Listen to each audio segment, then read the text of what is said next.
Max Verstappen kembali lanjutkan dominasinya dengan menangkan balapan di sirkuit Monza kemarin malam. Meski start dari posisi ke-7 karena hukuman penalti ganti mesin, Verstappen tidak terbendung dan di lap pertama setelah start saja, dia sudah naik ke posisi ketiga. Hanya butuh 2 putaran bagi pembalap Belanda ini untuk mencuri posisi kedua dari George Russell yang ada di depannya. Dengan kecepatan yang ia punya dan strategi jitu dari Red Bull, Verstappen berhasil memimpin mayoritas jalannya balapan dan tidak terkejar sampai finish. Sementara itu, Charles Leclerc yang start dari pole position hanya bisa selesaikan balapan di posisi runner-up dan lagi-lagi tidak mampu menyamai kecepatan Red Bull ketika race karena degradasi ban yang tinggi. Namun setidaknya, tampil di depan ribuan tifosi pada balapan kandangnya, Ferrari bisa memanajemen balapan mereka dengan baik. Strategi yang diterapkan meski terkesan ragu-ragu, tapi bisa dieksekusi dengan baik tanpa blunder-blunder ajaib yang kita lihat di beberapa balapan sebelumnya. Ferrari sudah melakukan hal yang benar dan terbaik di GP Italia semalam. Mereka murni kalah kecepatan dari Red Bull yang sudah ada di level yang berbeda dan mustahil untuk dikejar. Bahkan, jika Leclerc tidak masuk pit saat periode virtual safety car di awal balapan, pembalap Monaco itu sudah pasti bakal terkejar beberapa lap setelah itu, dan hasil akhirnya akan sama saja, atau bahkan margin kekalahannya malah bisa lebih jauh. Sementara itu, podium ketiga dihuni oleh pembalap Mercedes, George Russell, sepanjang race yang cukup konsisten di barisan atas dan menyelamatkan wajah timnya yang kesulitan sepanjang akhir pekan kemarin. Carlos Sainz, serta Lewis Hamilton yang start dari urutan 18 dan 19, berhasil finish di posisi 4 dan 5 setelah berjuang menyalip pembalap-pembalap di depannya. Apresiasi harus kami berikan kepada Nick De Vries yang tanpa diduga-duga akan lakoni debut dadakan bersama tim Williams setelah Alex Albon terpaksa absen karena alami sakit radang usus buntu di hari Sabtu pagi. Untungnya, De Vries sempat jalani tugas sebagai anak magang Mercedes dengan turun di sesi FP1 bersama Aston Martin. De Vries kemudian langsung ikut sesi latihan bebas ketiga bersama Williams dan berhasil tampil impresif saat kualifikasi dengan tembus ke sesi Q2 dan mengalahkan rekan setimnya Nicolas Latifi. Start dari posisi ke-8 usai pembalap lain terkena penalti ganti komponen. Pembalap Belanda yang punya keturunan Indonesia ini mampu tunjukkan kecepatan yang bagus dan bisa bersaing di 10 besar. Dengan kecepatan yang dipunyai Williams di lurusan, De Vries mampu bertahan dengan baik dari kejaran Zhou Guanyu di belakangnya. Dan akhirnya ketika finish, juara dunia Formula E ini mampu selesaikan balapan di posisi ke-9 dan membuatnya langsung meraih poin perdana pada balapan debutnya di F1. Performanya kemarin merupakan pembuktian jika De Vries pantas mendapatkan kursi di F1 musim depan. Sebaliknya, itu juga menunjukkan kalau performa Nicolas Latifi sudah tidak tertolong lagi, dan Williams harus segera memastikan siapa pengganti Latifi untuk 2023. GP Italia kemarin harus diakui sedikit membosankan, karena Ferrari yang tidak mampu menjawab kecepatan Red Bull dengan Max Verstappen di depan. Tapi di akhir race, ada sesuatu yang memancing perdebatan di kalangan fans F1, yaitu soal balapan yang mau tidak mau harus finish di belakang safety car.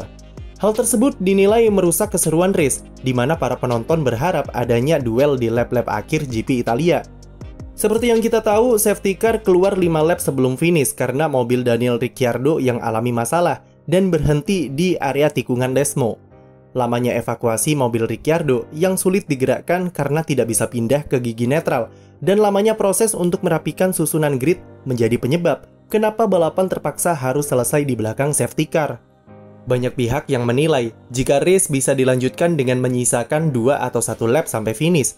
Bahkan komentator F1, David Croft dan Karun Chandok berpendapat jika balapan harusnya bisa dihentikan dengan red flag sebelum dilanjutkan lagi. Alasan utama kenapa balapan diputuskan berakhir di belakang safety car adalah karena Niels Wittich, selaku race director yang bertugas kemarin memilih untuk mematuhi regulasi yang ada. Apa yang terjadi kemarin mengingatkan kita kembali ke kontroversi GP Abu Dhabi musim lalu. Michael Masi harus kehilangan jabatannya di F1 karena dinilai memutuskan sesuatu yang tidak sesuai dengan regulasi. Hal itulah yang tidak ingin diulang dan alasan kenapa race director baru direkrut. Apa yang dilakukan oleh Niels Wittich sudah benar karena dia harus merapikan susunan grid dengan mengizinkan beberapa pembalap yang sudah di overlap atau tidak sesuai hitungan lapnya untuk menyalip safety car.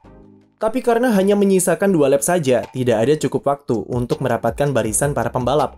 Maka akhirnya race finish di belakang safety car. Terlepas dari keputusan yang tepat tersebut, kami menemukan beberapa masalah dalam penerapan safety car dan beberapa hal yang bisa diperbaiki oleh FIA ke depannya. Pertama, race director terlalu lama dalam pengambilan keputusan ketika terdapat mobil yang mogok dan berhenti di pinggir trek. Hal ini sudah terlihat sejak GP Belanda, terutama saat memutuskan apa yang akan dilakukan ketika mobil Valtteri Bottas berhenti di lintasan. Dari posisinya yang ada di ujung tikungan pertama, jelas jika itu membutuhkan safety car untuk mengamankan proses evakuasi.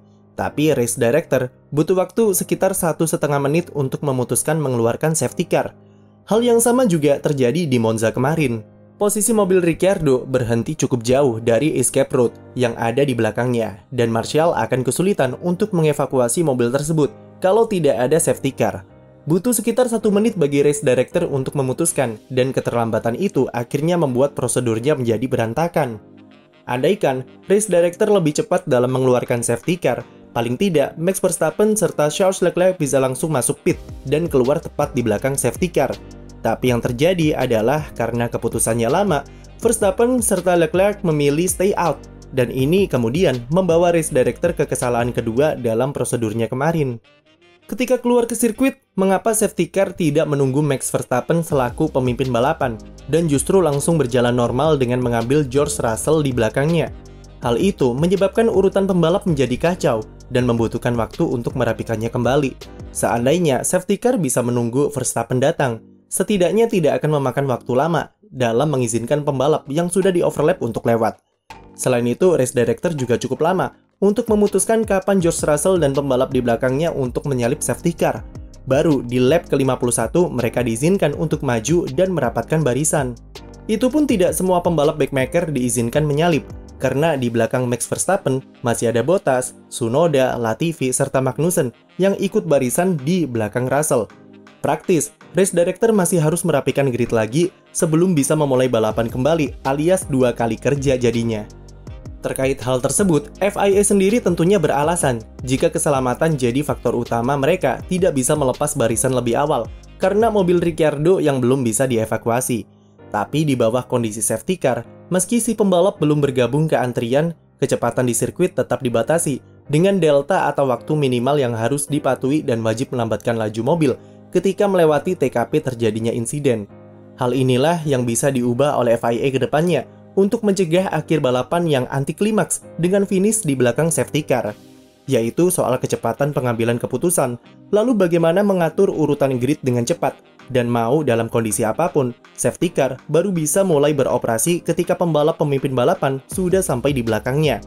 Kami tidak setuju dengan pendapat Crofty dan Chandok yang mengatakan kalau balapan bisa dihentikan dengan red flag supaya bisa lanjutkan balapan sampai finish. Tidak masuk akal menghentikan race karena mobil yang mogok di pinggir lintasan.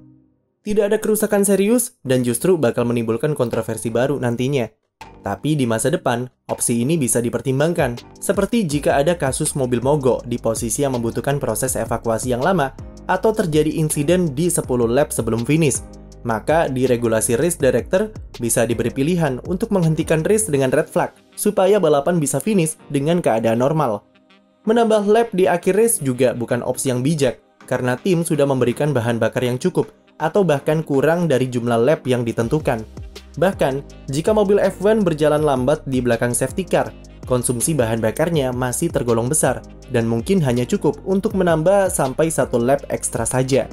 Bos tim Red Bull, Christian Horner, meskipun pembalapnya berhasil finish terdepan, tapi ia sendiri berpendapat kalau lebih suka menang dengan duel langsung di sirkuit ketimbang finish di belakang safety car.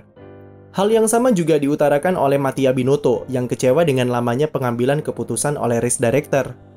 Walaupun jika balapan dilanjutkan dalam 1 atau 2 lap terakhir, tidak menjamin kalau Leclerc bisa curi kemenangan dari Max, tapi setidaknya balapan bisa finish dengan kondisi normal dan memberikan fans hiburan yang diinginkan. Sementara itu, bos Mercedes Toto Wolff yang pernah menjadi korban karena kondisi serupa, mendukung keputusan race director karena sudah mematuhi apa yang tertulis di regulasi. Jadi, sudah tepatkah keputusan untuk menyelesaikan balapan di belakang safety car? Tulis pendapat kamu di komentar, dan jangan lupa beri like dan subscribe untuk konten F1 lainnya.